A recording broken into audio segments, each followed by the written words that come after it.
kami masih berada di negeri Sarawak, terdapat seorang lagi adik guru yang ingin kami temui.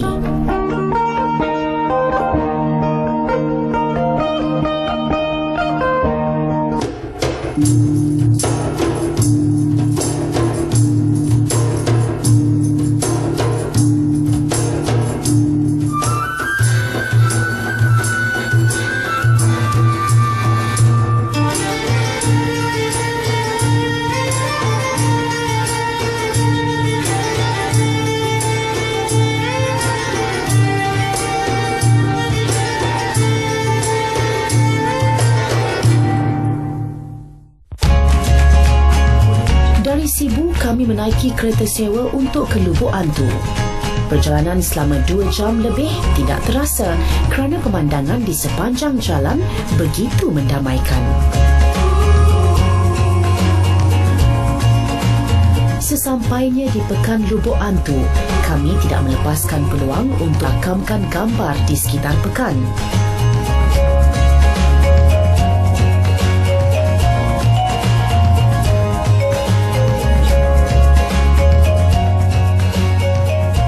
Selepas itu, perjalanan diteruskan lagi selama lebih kurang sejam untuk ke Taman Negara Batang Ai.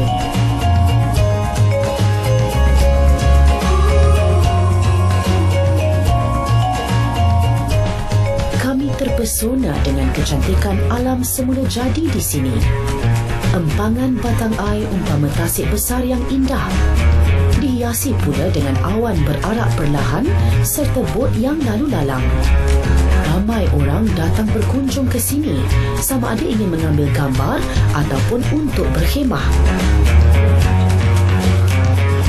Kami pergi ke jeti kecil di bahagian bertentangan dan bertemu dengan seorang lelaki yang mesra dengan senyuman. Beliau adalah Andah Anak Lembang, adik guru minggu ini. Beliau lebih mesra dipanggil Apai, yang bermaksud ayah.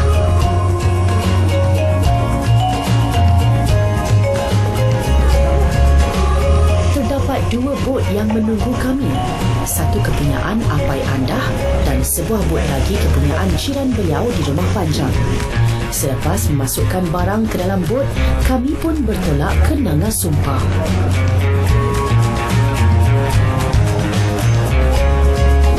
Bot melintasi empangan Batang Ai yang luas.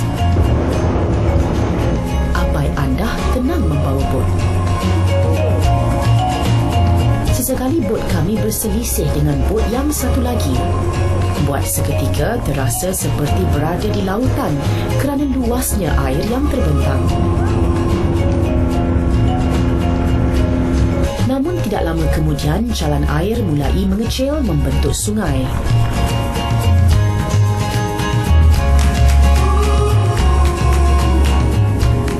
Pemandangan pun berubah.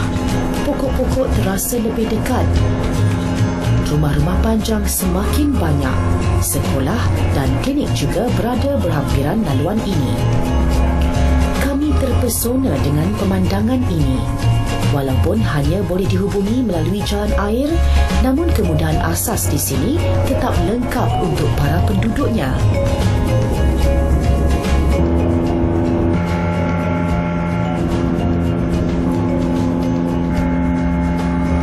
Padi bukit tumbuh subur pada setiap bukit yang kami lalui.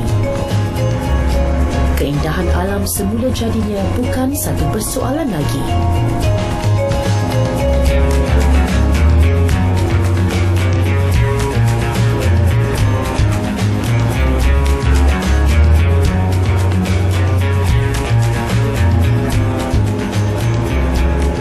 Selepas 2 jam lebih dihidangkan dengan pelbagai rencah kehidupan, akhirnya kami pun sampai ke destinasi iaitu Nanga Sumpah, Batang Ai, Lubuk Antu, Sri Aman, Sarawak. Sebaik sampai di Rumah Panjang Nanga Sumpah ini, perkara pertama yang dilihat ialah betapa kreatif dan rajinnya penduduknya membuat kraft tangan. Orang buka pameran, dia mau kasih saya mau antar barang saya bikin di sini. Barang saya atau mau antar pergi KL. Pada setiap rumah terdapat pelbagai jenis kraftangan seperti bakul, rantai, patung, beg dan alat perhiasan yang diletak di ruai rumah.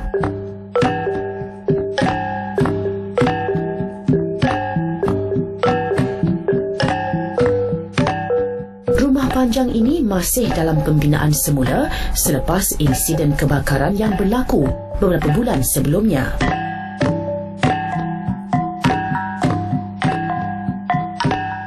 Walaupun terkesan dengan kemalangan tersebut, namun kehidupan perlulah diteruskan seperti biasa.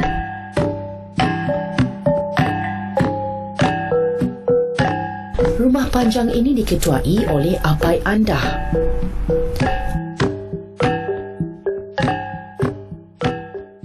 Yang bersambung rumah panjang itu ada 20 pintu, yang di luar itu 16 pintu, jadi 36 lah.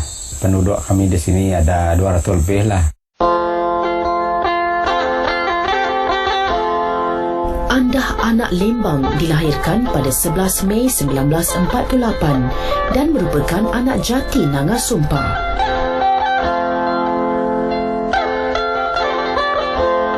Pohon mengkudu daun malampai dipatah jangan. Kalau rindu sebutlah namaku, air matamu dibuang jangan. Beliau mewarisi kemahiran warisan keluarga berdasarkan minat yang tinggi pada dirinya. Mula mempelajari bidang pasu iban pada usia 15 tahun dari ibunya, Candi Anak Lupoh.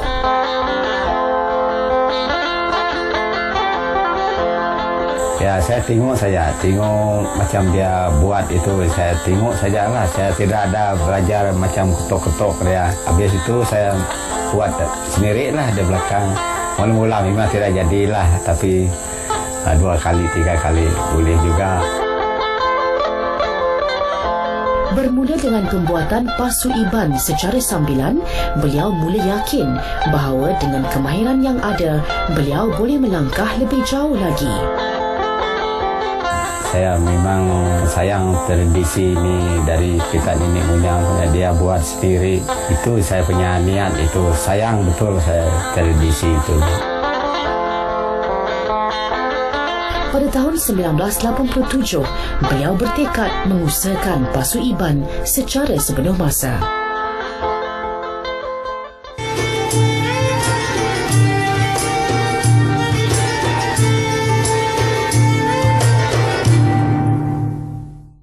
Dari mana penciptaan, dari sawah tu ke padi, dari mana datangnya sayang, dari mata turun ke hati.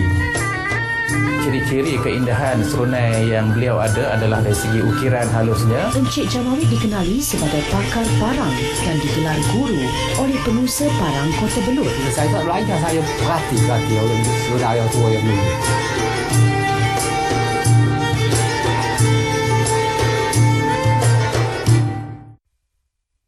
Pasu iban, kraf tembikar yang telah diusahakan secara turun-temurun oleh kaum Iban Sarawak. Bentuknya bulat elok, terletak indah dengan warna merah dan hitam, dihiasi pula dengan corak yang pelbagai bentuk. Pasu iban ini tidak terdapat di kawasan-kawasan lain, mempunyai reka bentuk yang tersendiri dengan penggunaan bahan-bahan mentah di persekitaran kawasan tersebut. Ciptaan tangan manusia dengan adunan tanah dan air telah membawa bersamanya kisah yang berusia 1000 tahun sebelum Masihi. Kisah ini mengimbas kembali kehidupan dan kreativiti manusia zaman Neolitik. Reformasi tamadun manusia telah membawa perubahan demi perubahan kepada seni kerja tangan seramik. Penemuan pasu iban di Gua Niah, Sarawak membuktikan kerja tangan ini telah wujud sejak beratus tahun yang lampau. Pada satu ketika dahulu, pasu iban ini merupakan satu kelengkapan harian digunakan untuk keperluan memasak dan pelbagai keperluan lain. Hari pertama di sini berlalu dengan cepat. Tidak sedar, malam pun menjelma. Malam ini, Apai Andah akan mengetuai acara nyirup untuk mengalu-alukan kedatangan tetamu ke rumah panjangnya. Selain kru kami, terdapat juga pelancong dari Kanada turut sama dalam upacara ini. Selepas bersalaman dan berkenal-kenalan, air tuak pun dipersembahkan. Tuak adalah minuman buatan sendiri yang diperap untuk digunakan pada upacara istimewa seperti perayaan kawai dan sebarang upacara kerajaan, termasuklah menyambut tetamu.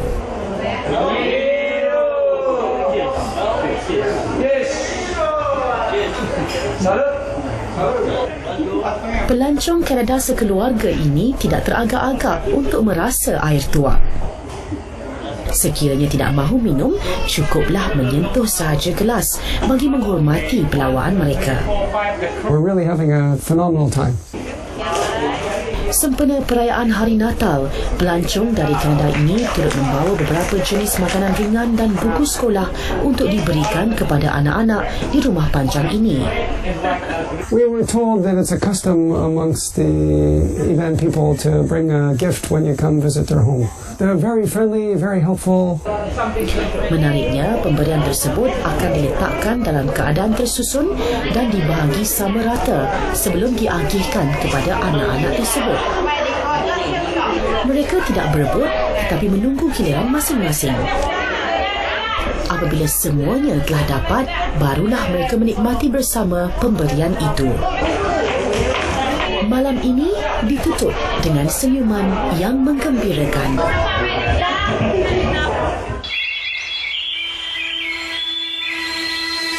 Sejuknya malam membawa ke pagi. Kabus menyelimuti pokok dan dedaunan. Air sungai mengalir perlahan.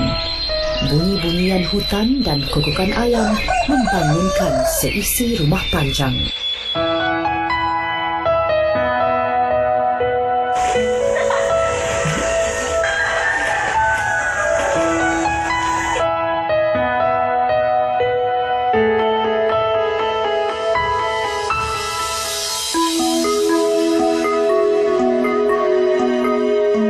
Selepas bersepir sejam melalui ladang getah, hutan, naik bukit yang curam, turun bukit yang menjuram, terpaksa pula menelusuri sungai kecil yang berbatu licin dan akar belukar sebelum sampai ke tempat yang dituju. Inilah tempat mengambil tanah liat Pasu Iban. Ia adalah sebuah kawasan berair terjun dan berbatu besar.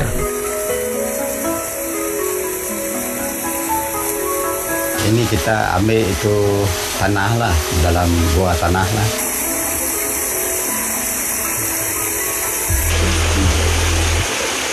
Bukan sebarang tanah liat yang digunakan untuk membuat pasu ini. Tanah liat hitam ini hanya boleh didapati di kawasan yang jauh masuk ke hutan. Apai Andah mula bekerja. Beliau membongkokkan badannya lalu mengorek tanah liat menggunakan tangan. Tanah liat yang hendak diambil adalah bertekstur lembut dan licin. Kalau tanah lain tidak dapat buat lah, ini memang tanah yang kita nenek moyang dulu lah, yang beratus-ratus tahun dulu. Sebelum memasukkan tanah ke karung yang dibawanya, tanah liat dibersihkan dahulu agar bebas daripada pasir dan batu-batu kecil. Proses ini diulang sehinggalah tanah liat di bahagian tersebut telah habis.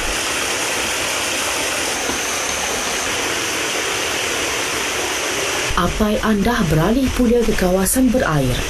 Seperti tadi, beliau merasa menggunakan tangan dan mengoreknya keluar sehingga kuku-kukunya hitam. Inilah kita susah ambil dia, bukan kita ambil itu pakai cangkul, kita nak korek pakai tangan saja. Sebelah ini batu, ini pun batu, ya dia tengah-tengah itu. Sangat susah ambil dia. Bukan senang untuk melakukannya. Ditambah pula bahaya bila-bila masa sahaja boleh muncul, seperti pernah berlakunya tanah runtuh di kawasan itu. Dulu pun sudah jatuh. Nasib diorang tidak kena. Macam rubuh lah. Lubang dia sudah jauh. Dia cangkul-cangkul, takut itu tanah runtuh. Banyaklah cabaran itu. Selepas mendapat bekalan tanah yang diperlukan, Apai Andah segera pulang.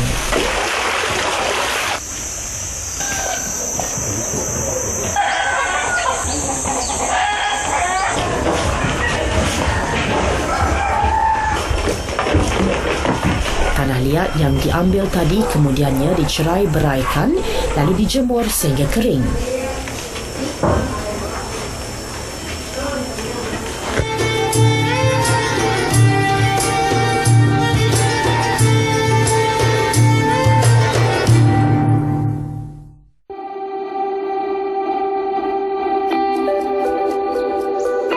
Tanah yang telah kering akan ditumbuk menggunakan penumbuk sehingga hancur.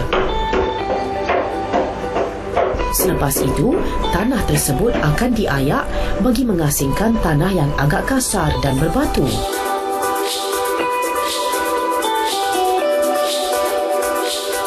Kalau kita punya nenek dulu, dia lain proses, dia tumbuk-tumbuk itu batu dia melekat sana, dia proses itu. Jadi saya punya idea sendiri, saya tumbuk, dia sudah jadi tepung, saya ayak. Ya.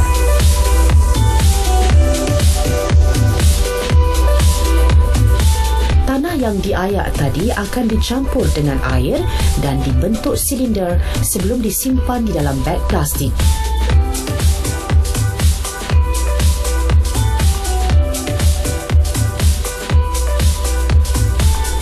Untuk mendapatkan tanah liat yang lembut, tanah perlulah dibiarkan sekurang-kurangnya semalaman. 1 selina 1 kilo. Kalau kita nak buat dia besar sikit, kita tambah dia selina.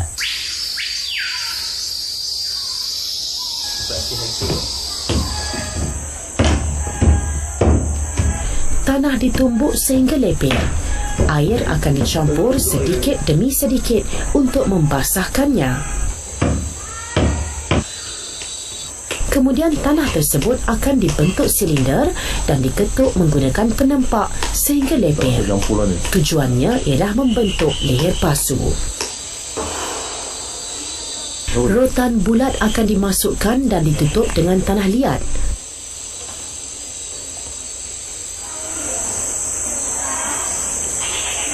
Ruang tengahnya pula diketuk dengan penumbuk.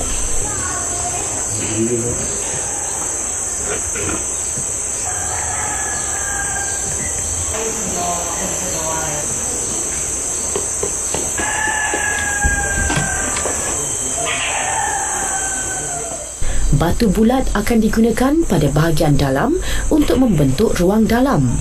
Sesekali tanah akan diketuk menggunakan penempak pelbagai corak. Ini bunga loncong, ini bunga bunut, ini bunga perut anak katak, ini bunga segi empat, ini bunga terong.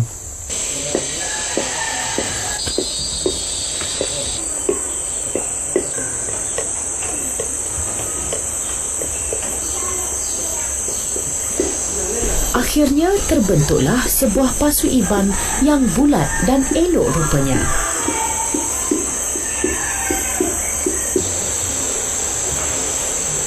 Pasu dibiarkan kering seketika. Sementara menunggu pasu kering, Apai Andah membuat sebuah lagi pasu.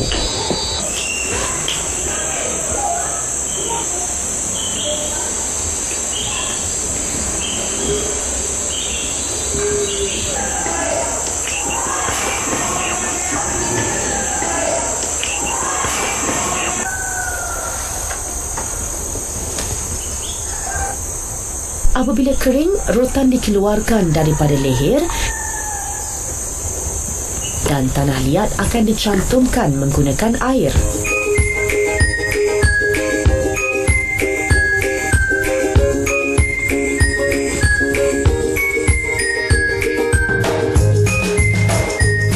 Proses membuat penutup juga seperti tadi.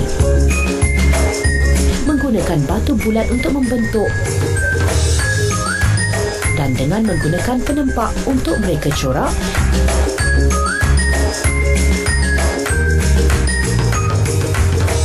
lalu dipotong mengikut diameter mulut pasu. Nenek moyang dulu, dia tiada buat tutup. Kalau dia masak, ambil dia daun pisang atau daun long, dia tutup pakai itu saja.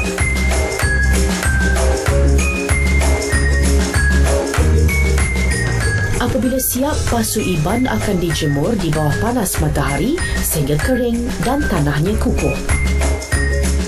Sudah 2-3 hari cukup kering, dia tidak ada air lagi dalam itu, dia punya baru kita bakar dia.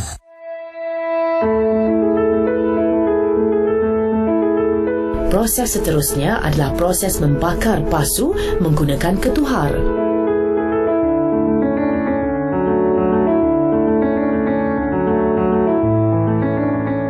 Pasu disusun di dalam ketuhar, kemudian ditutup.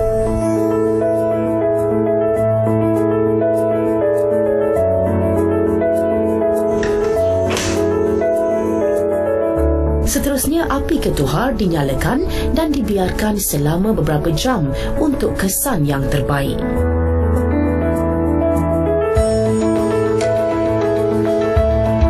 Kalau di sekam padi dia hitam sama tu abok kayu, tapi ini warna merah. Tu siram di dalam dulang. Siaplah sudah proses membuat pasu iban.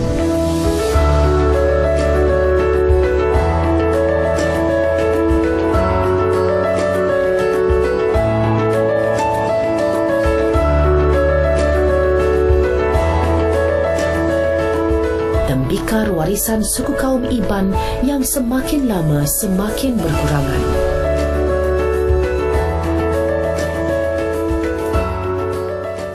Kalau kita lihat pada hari ini agak kurang penggunaan ataupun pengeluaran produknya, amat membimbangkanlah.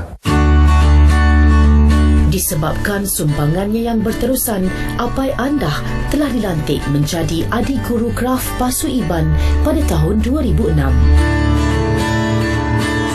Saya gembira itu sebab saya minat ini pada. Keluarganya yang mengetahui susah payahnya beliau dalam meneruskan seni kraf ini sudah pasti sangat berbangga dan terharu dengan pelantikan ini. Saya berasa gembira lah, sebab dia daripada banyak dia terpilih. Sungguh bertua dapat seorang bapak yang ada kerjaya sendiri. Bangga. Senang hati. Namun di sebalik kejayaannya, Apai Andah sering merasa bimbang akan seni kraf pasu Iban yang semakin lama semakin diambang kepupusan. Harap ini tidak pupus lah. Mungkin saya punya anak atau adik saya boleh sambung. Tidak ada lagi orang pun bikin. Orang tua sudah pupus. Kalau buat cakap sayang itu memang saya. Disebabkan kesukaran mendapatkan tanah dan kerumitan cara pembuatannya, membuatkan ramai generasi muda tidak berminat untuk membuatnya. Bila kita tengok dengan mata sendiri, senang. Bila kita buat sendiri, kita rasa dia mau mencabar. Kalau sudah belajar, dia mau susah mau bikin. Sedangkan apa yang Apai Andah inginkan adalah mendapatkan pewaris yang mahir untuk menyambung legasinya. Susah juga. Memang saya sedih kalau ini barang tidak ada orang buat lagi. Kalau saya punya cucu, saya punya anak tidak ada buat. Memang saya sayang ini. Sebagai ketua rumah panjang, banyak tugas yang perlu beliau lakukan. Banyak juga isu yang harus diselesaikan. Namun tanggungjawabnya sebagai adik guru tidak pernah diabaikan. Tinggi-tinggi pokok durian, tinggi juga pokok kelapa. Jangan gadaikan tinggalan warisan, siapalah kita tanpanya. Menjadi guru Andah anak Lembang tidak akan pernah berputus asa mencari pewaris seni yang sudi menerima kesusahpayahan pembuatan pasu iban.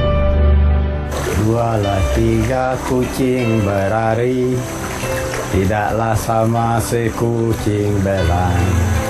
2 3 boleh ku cari, tidaklah sama pasu ibanku sayang. Sampai berjumpa lagi, Apai Andah. Selamat tinggal, Nanga Sumpah.